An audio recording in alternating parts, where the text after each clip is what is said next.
Quando você vai no supermercado comprar qualquer item, muito provavelmente você sabe se aquele item está caro ou se está barato. Agora, quando você vai realizar os seus investimentos, ou melhor, quando você for comprar ações na bolsa ou investir no Ibovespa, você sabe dizer se ele está caro ou está barato?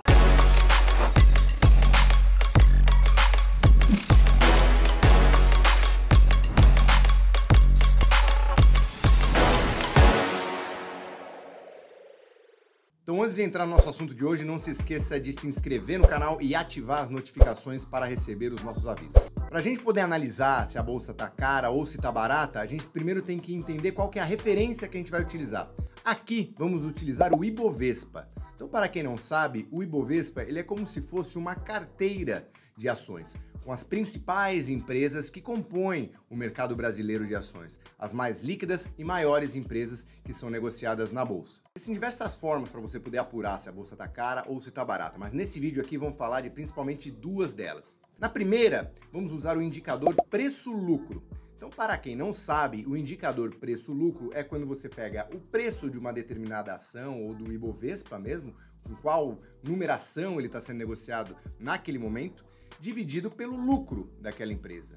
Ou, se a gente está falando do Ibovespa, dividido pela soma dos lucros de todas as empresas. Então, esse indicador preço-lucro ele é muito utilizado em análises fundamentalistas, para você conseguir chegar na conclusão se uma empresa está sendo negociada a um preço justo, se ela está muito valorizada ou se ela está muito depreciada.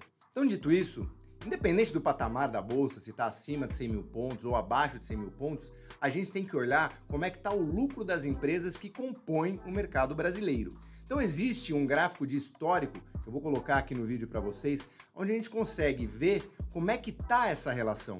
Na média, a relação preço-lucro do Ibovespa oscila entre 10 a 12 vezes. Ou seja, eu preciso de 10 a 12 anos para que o preço da ação se pague. Então, uma análise mais direta, eu posso olhar se essa relação preço-lucro estiver sendo negociado abaixo disso, lembrando que a relação preço-lucro, quanto menor, mais barato, entre aspas, está aquele determinado ativo ou está o Ibovespa. Então, se ele estiver já abaixo de 10, a gente já pode dizer que está sendo negociado abaixo da média. Se estiver acima de 12, a gente pode dizer também que está sendo negociado acima da média. Então, na data que eu estou gravando esse vídeo, dezembro de 2021, a relação preço-lucro do Ibovespa está sendo negociado a 6 vezes.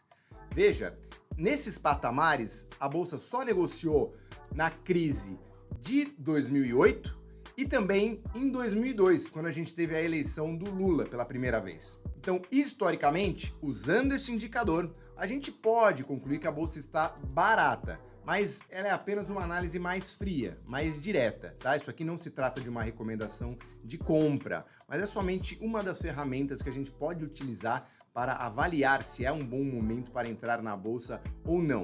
Muito importante falar também que quando a bolsa está negociando uma relação preço-lucro muito baixa, significa que a expectativa futura deve estar muito deteriorada. Ou seja, existe uma expectativa de que o lucro das empresas pode diminuir significativamente. Então, se isso acontecer, não é o preço que tem que subir, mas é o lucro das empresas que vai cair, de modo que o indicador se estabilize dentro da média. Essa forma de estudo, ela é uma forma de estudo, novamente, usado por análises fundamentalistas, que são aqueles que olham os números das empresas, se a empresa está tendo resultado e compara isso com o preço de negociação que está acontecendo no mercado naquele dado momento. É um método de cálculo, é um método de análise que a gente pode se utilizar. Agora eu vou falar aqui para vocês um outro método, totalmente diferente, que é de comparar a bolsa brasileira com as bolsas internacionais. Aqui um parênteses.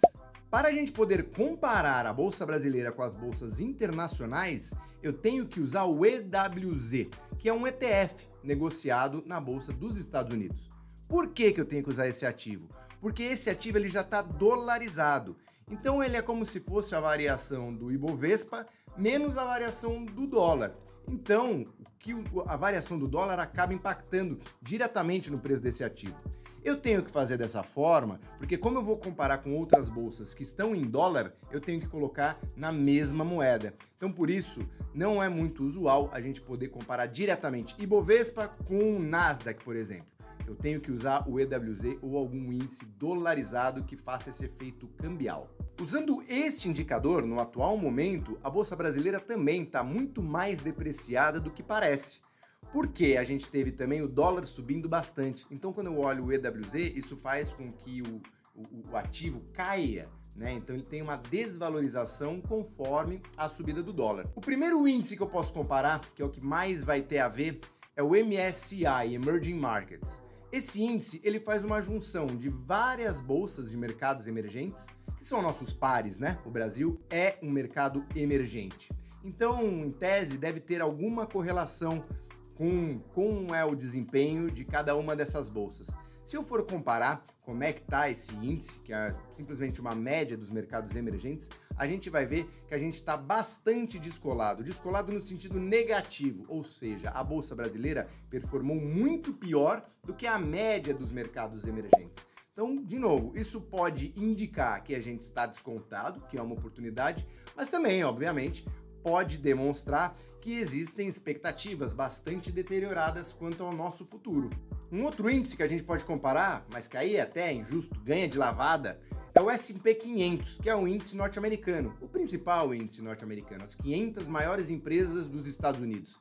Se a gente for comparar um com o outro, a gente vai ver que o mercado norte-americano, o índice pelo menos de ações, está muito superior, está bastante descolado, está com um desempenho muito forte e perto do topo, enquanto aqui a gente está negociando perto das mínimas. É interessante a gente fazer esse tipo de análise comparativa, porque geralmente no dia a dia as bolsas costumam ter uma correlação meio forte.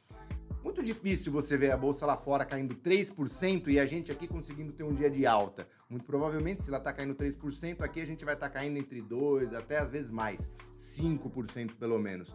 Então a gente fazer esse efeito comparativo é também de modo a tentar capturar como é que está o humor dos investidores internacionais, como é que está o humor no geral. Então por isso, ele é apenas uma análise mais simplista, porque a gente não está olhando ali se é justo ou não está sendo negociado naqueles preços. A gente apenas vê o quão descolado a gente pode estar com relação a outros índices, a outras economias. Que isso pode ser justificado se a gente tiver com uma economia crescendo pouco, se a gente tiver com um futuro muito incerto, ou pode ser somente uma aversão a risco momentânea e uma oportunidade. Então, de novo, isso aqui não se trata de uma recomendação de compra nem de venda. Então aqui ele é um vídeo com fins didáticos, apenas para mostrar duas ferramentas que a gente pode utilizar no dia a dia para chegar à conclusão se a bolsa está cara ou se está barata dentro de uma decisão de investimentos. Voltando, a gente usou uma análise fundamentalista de preço-lucro para chegar a essa conclusão, fazer essa tomada de decisão, e uma outra que é efeito comparativo entre as bolsas, Bolsa Nacional com as bolsas internacionais e principalmente com o índice de Emerging Markets, mercados emergentes. Então espero que esse vídeo tenha te ajudado de alguma forma e se você gostou, deixe o seu like. Até a próxima!